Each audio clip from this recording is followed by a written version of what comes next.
அனைவருக்கும் வணக்கம். இந்த பகுதியில் 5ஆம் வகுப்பு தமிழ் 2ஆம் பருவம் தொகுத்தறி மதிப்பீட்டிற்கான வினாவிடைகள் பகிரப்பட்டுள்ளது. பார்த்து பயன்பெறுங்கள். 1. தேர்ந்தெடுத்து நிரப்புக பகுதிக்கான விடைகள். நான் நாள்தோறும் மிதிவண்டி ஓட்டுகிறேன். நீங்கள் தோட்டத்திற்கு தண்ணீர் ஊற்றுங்கள். அது உயரமான இடத்தில் கூடு கட்டும். நீ கோடை விடுமுறைக்கு எங்கு செல்வாய்? நாங்கள் நகைச்சுவை துணுக்கை படித்து சிரித்தோம். பகுதி 2. பிறமொழி சொற்களுக்குரிய தமிழ் சொற்களை எழுதுக. போஸ்ட் ஆஃபீஸ் தபால் நிலையம், பார்க் பூங்கா, பஸ் ஸ்டாண்ட் பேருந்து நிலையம், டோர் கதவு, கார்டன் தோட்டம். இந்த பகுதியில் பிராக்கெட்டில் கொடுத்துருக்கிற சொல்லுக்கு தகுந்த பொருத்தமான சொல்லை எடுத்து எழுதணும். இசைவு அப்படின்னா அனுமதி, ஆவலாய் அப்படின்னா விருப்பமாய், எழிலான அப்படின்னா அழகான, ஆனந்தம் அப்படின்னா மகிழ்ச்சி, ஞாபகம் அப்படின்னா நினைவாக. அடுத்த பகுதி 4. இதில் அடுக்குத்தொடரையும் இரட்டை கிளவி சொற்களையும் தேர்ந்தெடுத்து எழுதணும். அடுக்குத்தொடர் வளைந்து வளைந்து, பாம்பு பாம்பு, போ போ. இரட்டை கிளவி சரசர, தட தட. அடுத்த பகுதி பிராக்கெட்டில் கொடுத்துருக்கிற வினாச்சொல்லை பயன்படுத்தி கொடுத்துருக்கிற சொற்றொடருக்கு வினா அமைக்கணும். எது உலக பொதுமறை நூலாகும்? கவிதா எப்பொழுது சிலம்ப பயிற்சிக்கு செல்வாள்? உழவு பொங்கல் பாடலை இயற்றியவர் யார்? எவ்வாறு வேளாண்மை செய்ய வேண்டும்? வையகம் என்னும் சொல்லின் பொருள் என்ன? இந்த பகுதியில் ஒரு பாடல் கொடுத்துருக்குறாங்க. அந்த பாடலை படிச்சுட்டு கீழே கேட்டிருக்கிற வினாக்களுக்கு விடையளிக்கணும். பாடலில் இடம்பெற்றுள்ள இணைப்புச் சொல் எது? அதனால். ஏர்தொழில் என்பதை குறிக்கும் பாடலில் உள்ள சொல் எது? உழவு தொழில்.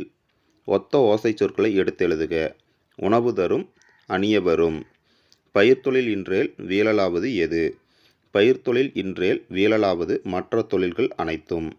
உழவு தொழிலால் ஏற்படும் நன்மை யாது? உழவு தொழிலால் தான் உணவும் உடையும் கிடைக்கிறது. அடுத்த பகுதி கொடுக்கப்பட்ட சொல்லை வாக்கியத்தில் அமைத்து எழுத வேண்டும். மரம், மரம் வளர்ப்போம்.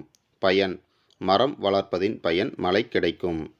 கடல், கடல் அலையில் விளையாடினேன். இயற்கை, இயற்கை உரத்தை பயன்படுத்துவோம்.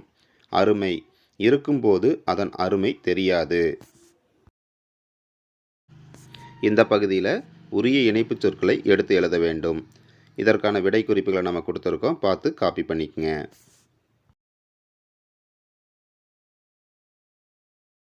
இந்த பகுதியில் ஒரு நிகழ்ச்சி நிரல் கொடுத்துருக்காங்க. இதை நல்லா பார்த்துக்கிட்டு கீழே கேட்டிருக்கிற வினாக்களுக்கு விடையளிக்கணும்.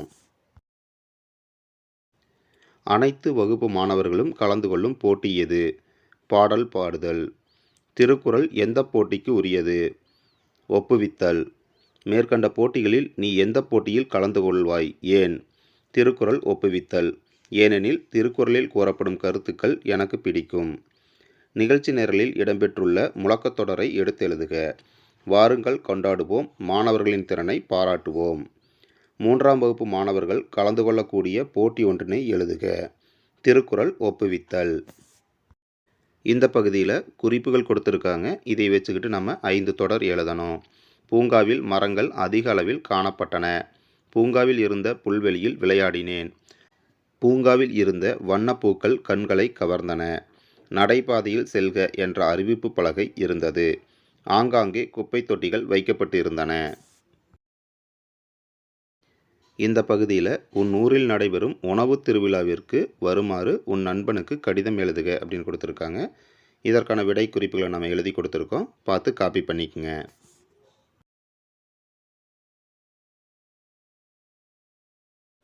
இந்த பகுதியில் ஒரு கதையை பாதி வரைக்கும் கொடுத்துருக்காங்க. மீதி நாம் தொடர்ந்து எழுதி அந்த கதையை முடிவு வர செய்யணும். இதற்கான விடை குறிப்புகளை நாம் கொடுத்துருக்கோம். பார்த்து காப்பி பண்ணிக்கங்க.